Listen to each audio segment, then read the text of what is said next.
Weber, en la política como vocación o la política como profesión, llega al punto central de la forma moderna de gobernar y de hacer política, que es la aparición de un cuerpo especializado de personas que son y ahora decimos también, las funcionarias. En el argot contemporáneo del gobierno mexicano ya no se les llama funcionarios, se les llama servidores públicos, me parece. Es el servidores públicos, porque sirven a la sociedad, sirven al público. Pero es lo mismo, si le llamamos burocracia, si le llamamos funcionarios, si les llamamos servidores, son un cuerpo especializado. Si es una figura nueva, es una figura que no existía en el pasado. ¿Sí? ¿Por qué no existía en el pasado? Porque este cuerpo especializado de individuos tiene una función y tiene una lealtad específica. A diferencia del pasado, su lealtad no depende del más fuerte, su lealtad no depende del victorioso en la batalla, su lealtad no depende a una persona. Los servidores públicos del actual gobierno no le tienen lealtad a Claudia Sheinbaum. ¿Por qué no? Porque su función es ser leales a una forma racional de la convivencia, las leyes. Esa es la única lealtad que tiene este cuerpo especializado de funcionarios. Por eso Weber insiste en contarnos las historias de los reyes y de los señores feudales, porque ahí la relación de lealtad es con la persona, con el líder, con el general. ¿Sí?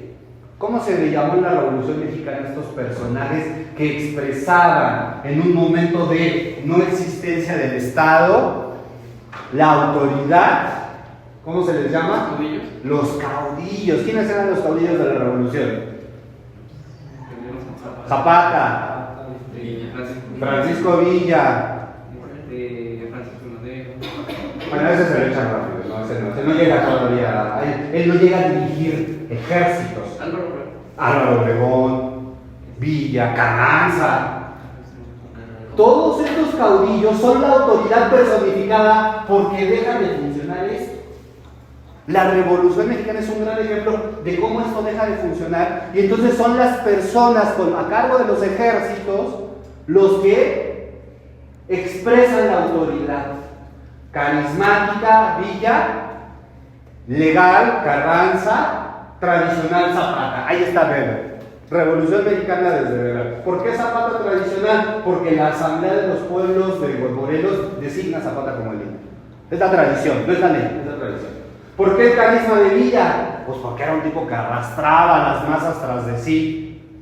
¿Y Carranza qué era antes de ser un revolucionario? Era un gobernador, tenía un cargo legal. Ahí está Weber, compañeros. Para que no crean que la teoría no sirve, la teoría sirve en la historia. Ahí están las tres formas de autoridad de las que Weber nos habla. Y ellos expresaban por distintas vías la autoridad. Y los ejércitos de combatientes le tenían lealtad a esos caudillos. ¿Sí? A ese caudillo, a Zapata, a Villa, a Carranza, a Álvaro Obregón. Cuando se restablece la Constitución, ¿le son leales a los caudillos? ¿Cómo dice Plutarco Elías Calles cuando funda el Partido Nacional Revolucionario? Que México pasa a ser el país de un solo hombre al país de instituciones. Se acabó el país de los caudillos, comienza el país de las instituciones. Pues sí es Weber, compañeros, es lo mismo que nos está diciendo Weber, pero visto en tierra apache, es decir, en guerra. Porque esto no llega a alguien y dice yo mando, no. Esto es una guerra, esto es violencia. ¿Sí? México es un gran experimento, es un gran laboratorio para ver las proposiciones de este tipo, que son abstractas, generales, para pensarlas. Ah, claro, la ley no se impuso nada más porque sí, porque era lo mejor, ¿no? ¿Por qué se impuso la ley? Porque ganó una fracción sobre otras. Y esa fracción, la de Carranza, era muy diversa y se fueron a pelear en el constituyente de Querétaro. E inventaron el futuro, porque esa constitución fue la primera constitución no liberal y fue la primera constitución social. ¿Sí? Y luego todos los países hicieron lo mismo. Bueno, no se pelearon en revoluciones, pero adoptaron leyes similares. ¿Sale? Entonces, recapitulo, aparece la burocracia, que debe ser entendida en este punto como la existencia de un cuerpo, es decir, de un colectivo de funcionarios que sirven no frente a una persona, sino frente a un orden legal, ante un texto, no ante una figura. ¿Sí? El funcionario deja de depender de la lealtad de aquel al que está subordinado. Su lealtad es con la institución y con la ley. Esto es muy importante, compañeros, porque es lo que explica la continuidad de los estados. ¿Por qué los estados, a pesar de que tenemos cambio de gobierno cada 6 años, o en algunos países cada 4 años, ¿por qué los estados perviven? Porque el cuerpo de funcionarios le tienen la lealtad al Estado, no al gobierno. Porque los gobiernos cambian, se renuevan, pero la lealtad hacia la idea del Estado perdura. ¿Se entiende esto, compañeros? Es muy importante, porque de pronto uno dice, oye, pero ya cambió el gobierno y las cosas siguen igual, y tratan de cambiar los gobernantes las formas y no se puede. ¿Por qué no se puede? Porque el cuerpo de funcionarios no le tiene lealtad al gobernante. No le tienen lealtad al gobernante. No es su papel rendirle pleitesía. Tlacuani y Peña Nieto, no existe el Tlacuani y Peña Nieto. No. Existe el presidente constitucional por 6 años, y en 6 años se va, y viene otro, y viene otra, y vendrán. La lealtad es con el orden institucional. La lealtad no es con el líder. Ya vamos a ver hablar de los líderes más adelante. ¿De dónde surge este cuerpo especializado de funcionarios? Dice Weber. Esto es muy interesante, porque Weber lo que va a decir aquí es que, al igual que el capitalista y el obrero nacieron de la expropiación, capítulo 24 del Capital, ¿se acuerdan? Te expropio las herramientas, te expropio la madera, y si quieres trabajarlas, vienes a trabajar conmigo. ¿Se acuerdan? Expropiación del productor. Dice Weber, ese mismo proceso pasa en el Estado. El Estado moderno es la expropiación de las capacidades administrativas. El Estado moderno es la expropiación de todos los reglamentos, leyes, formatos, hasta de los sellos. Uno no tiene el sello para certificar que algo sucedió. Eso se le expropia al colectivo, a la comunidad, al pueblo, a la forma que sea, y pasa a este cuerpo de funcionarios. Solo ellos tienen los papeles adecuados, solo ellos tienen los formatos adecuados, solo ellos tienen los archivos adecuados donde esto se va. Es un proceso de expropiación. Así como en el trabajo hubo expropiación, también en el Estado hay expropiación. No cualquiera de ustedes puede ser funcionario. El funcionario tiene medios específicos, condiciones particulares. ¿Sí? Por eso cuando ustedes van a las oficinas, ven los sellos, ¿no? Ven los oficios, oficio XOC, diagonal 25, y uno dice, ¿qué es esto? Lenguaje de extraterrestres. No, lenguaje de la burocracia. Solo ellos saben cuál es la secuencia de los oficios. Parece absurdo, pero es real. Por eso cuando uno llega a trabajar en una oficina la primera vez, no entiende ese lenguaje. Pero ese lenguaje no se lo pueden enseñar en ningún lado. No se lo pueden enseñar en la universidad. Ese lenguaje solo se aprende en la práctica administrativa. ¿Sí? Yo cuando vengo a la UAM y tengo un oficio, si me dicen, le falta el consecutivo, profesor. ¿El qué? Consecutivo. Ah, ¿qué oficio es? Ah, no, pues no tengo idea. A ver, déjalo busco yo. Te ponen entonces el cuerpo. O sea, X o C diagonal 0623. Eso que parece una nimiedad, compañeros, es parte esencial de la burocracia, porque se trata de la información del Estado mismo. La burocracia es el alma del Estado. ¿Por qué? Porque en ella se conservan todas las capacidades, todo lo que pudo ser del Estado. Si no se conservara eso, no sabríamos qué tipo de sociedad tenemos. Ojo, al aparecer un sujeto especializado, un cuerpo especializado de funcionarios, se le expropia a la figura del rey, a la figura del caudillo, la capacidad de expresar él solo todas las características del Estado. ¿Se acuerdan de la frase, el Estado soy yo? Esa la dijo un rey francés, Luis XIV, si no mal recuerdo. El Estado soy yo. ¿Qué dice Weber? Se acabó eso. ¿Qué pasa si falta la presidenta? Está el presidente del Senado. ¿Qué pasa si falta el presidente del Senado? Está el presidente de la Cámara de Diputados. ¿Qué pasa si no? El Estado no es una persona. Dejó de ser una. Aunque las personas encarnen al Estado, la presidenta, los ministros, ¿verdad? Tal, nadie puede decir el día de hoy que el Estado es él. ¿Por qué? Porque el Estado, como la sociedad que ya lo expliqué, está pulverizada, atomizada. El Estado no existe como un todo, existe como un montón de funciones. Está el registro civil, está el registro de panteones, están los hospitales, están las escuelas, está la seguridad. Cualquier función que ustedes imaginen del Estado está fragmentada. Tiene sus propias leyes, tiene sus propios ritmos, tiene sus propias maneras de resolver los conflictos.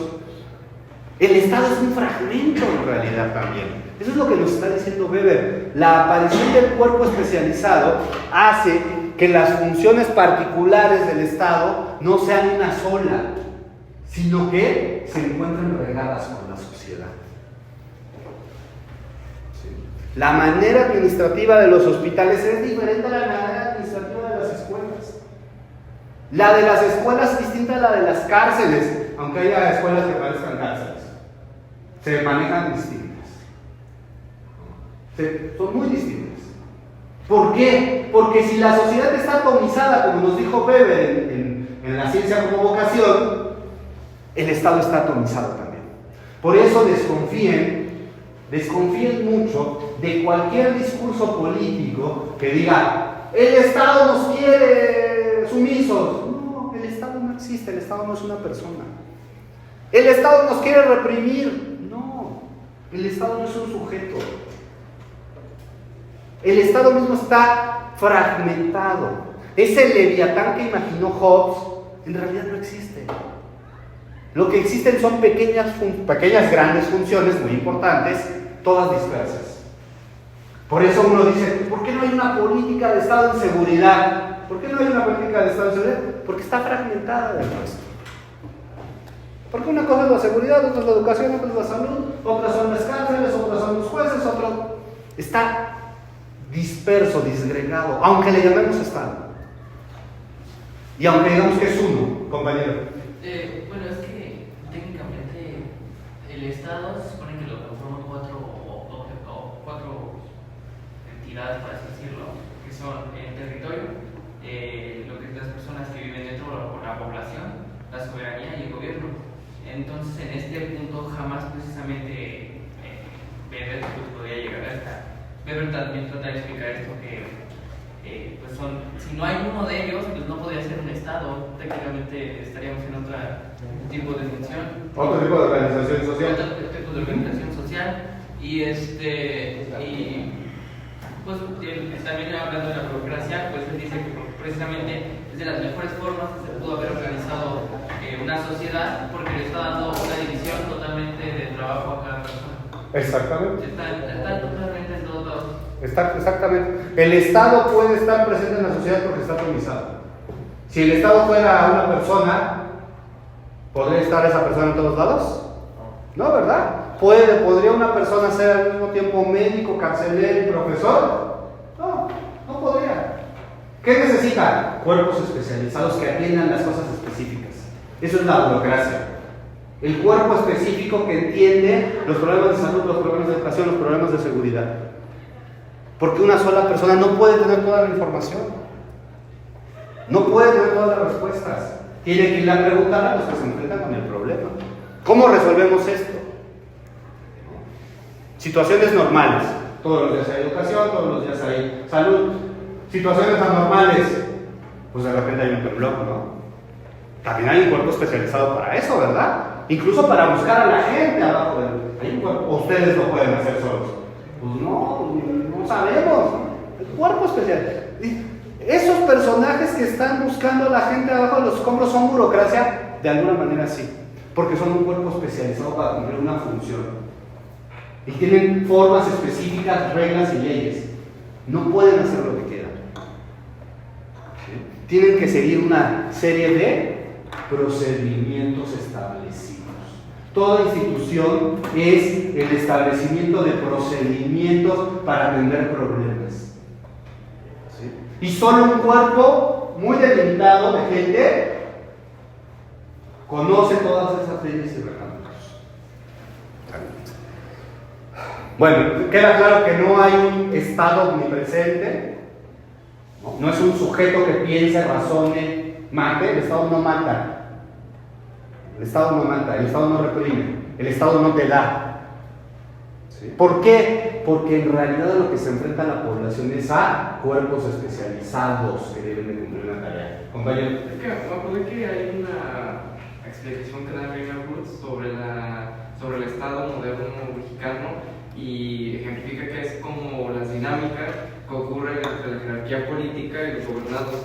Que cualquier tipo de dinámica que ocurra entre estas dos es lo que se definiría como el Estado. Si no hay dinámicas entre los gobernados y la jerarquía política, entonces no habría un Estado. Claro. ¿Eso cómo entraría en lo que dice?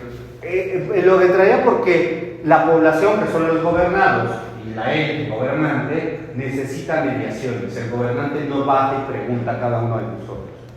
Eso es muy raro. Necesita un cuerpo que le traduzca las demandas de la sociedad. ¿Sí? Le diga, esto es lo que se necesita a la élite gobernante. Y ese cuerpo, no nos gusta la palabra porque tenemos una visión muy estrecha de la burocracia, pero la burocracia es la mediación entre la sociedad y el Estado, entre los gobernantes y los gobernados.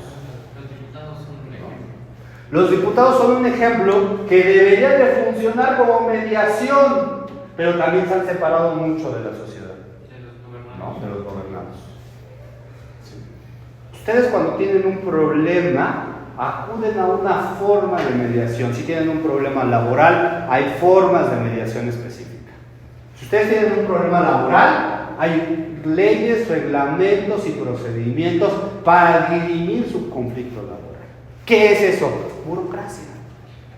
De hecho, las leyes deberían de ser, bueno, son bilaterales, Claro. pero yo digo que siempre son unilaterales porque, pues, obviamente bajo una obligación hay un derecho, pero siempre hay más obligaciones que derechos.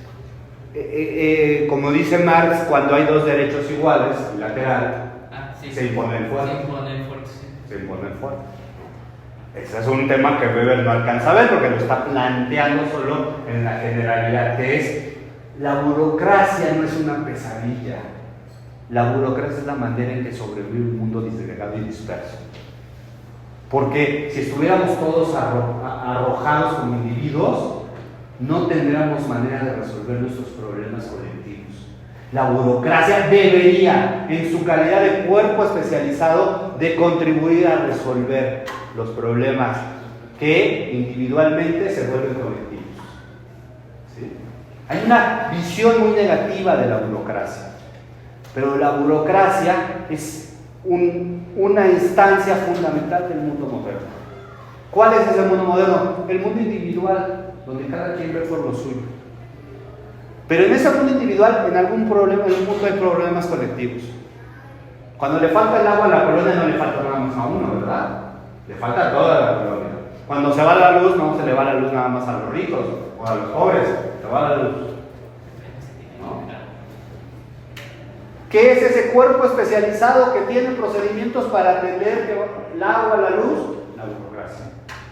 Hay que revalorar ese cuerpo especializado, porque es la conexión entre los individuos que tienen su vida cotidiana y la política. Porque los individuos en su vida cotidiana no están pensando en resolver problemas, están pensando en vivir. Tienen que ir a trabajar, tienen que cuidar a la familia, tienen que divertirse. No va a estar uno pensando todo el tiempo en los grandes problemas. Para eso existen estos cuerpos especializados, deberían de funcionar estos cuerpos especializados. Compañero. Por eso Weber dice que la forma racional del Estado burocrático es el Estado moderno. Así es. ¿Por qué? Porque el Estado moderno lo que hace es establecer principios generales para la resolución de los problemas. ¿Qué es eso? Racionalidad. La racionalidad es una manera de atender de manera abstracta los distintos problemas, aunque sean muy diferentes. ¿Sí? Ustedes, si en este momento alguien les dijera, hagan una investigación y cuenten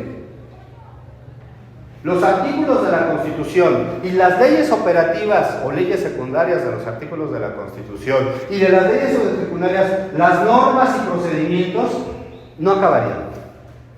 ¿Por qué? Porque siempre que hay un nuevo problema, hay una nueva necesidad de reglamentar ese problema, de cómo se resuelve ese problema. Y eso es un nuevo código, una nueva ley, ¿no?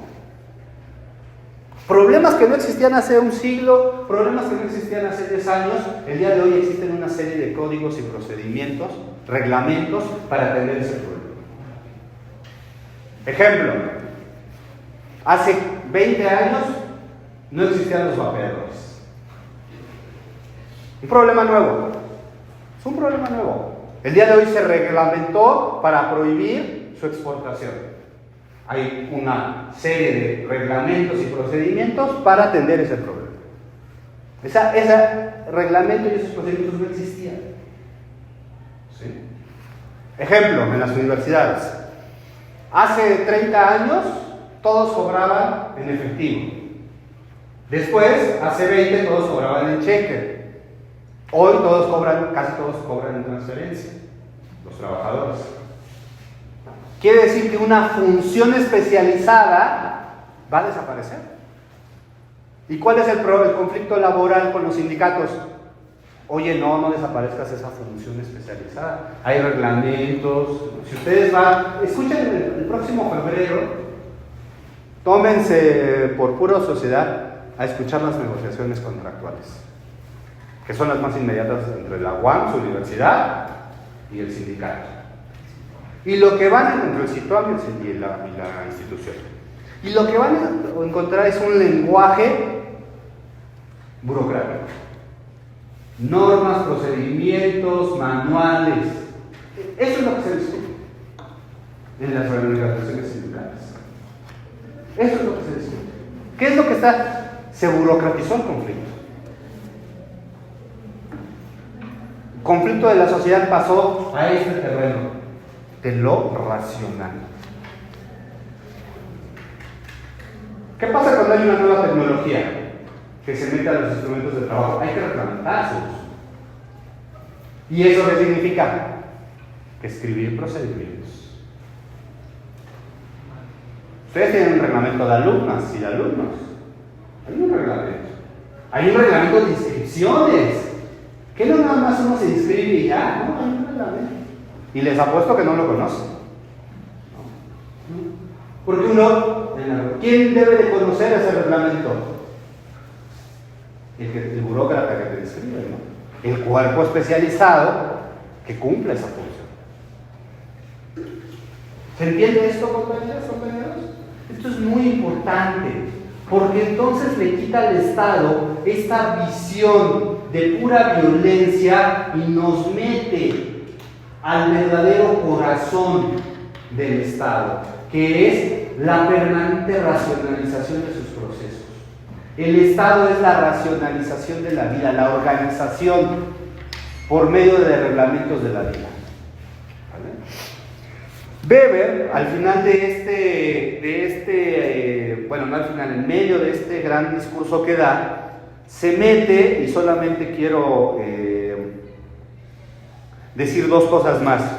Una, que está en la página 163 del libro. A ver, vamos a ver si lo tengo en la mano. Aquí está.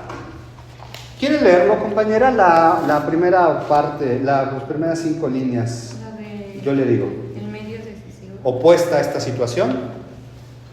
Opuesta a esta situación. 163. Ajá. ¿Hasta arriba?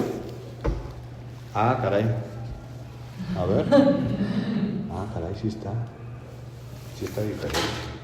Bueno, entonces busque la 176 del costado. A ver, ahí está la compañera. Va a leer. Tampoco. Esta es la 176. No, pues está muy rara en nuestras ediciones. Y es el mismo libro, qué raro. Bueno, fíjense lo que dice Weber. La transformación del funcionario moderno en un conjunto de trabajadores intelectuales altamente cualificados,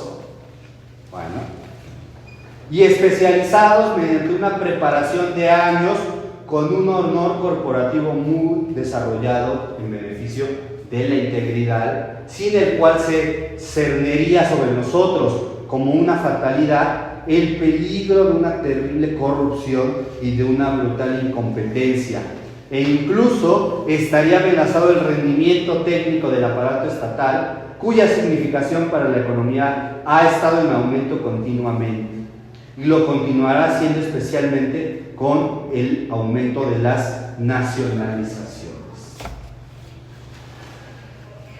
¿Tenía razón Weber o se equivocó? ¿La burocracia es ese cuerpo especializado o es el lugar de la corrupción y del entorpecimiento? Bueno, primera pregunta, ahorita la resolvemos. Lo dice Weber, ¿eh?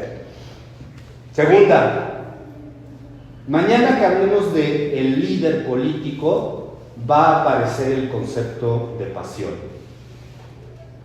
Pero Weber dice que la burocracia es lo contrario del liderazgo político. Y para Weber, el funcionario tiene que tener tiene dos características de su manera de proceder. Actúa sin cólera. ¿Qué quiere decir sin cólera? ¿Qué es el cólera? Cuando se puso colérico. ¿Qué es el cólera? Sin enojo. Sin enojo. El cólera es el enojo. Actúa sin enojo y sin pasión. La burocracia no puede ser pasional. La burocracia solo puede ser racional.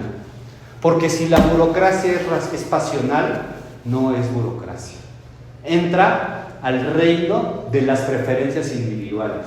Y la burocracia debería de ser el reino del trato igual por medio de la ley.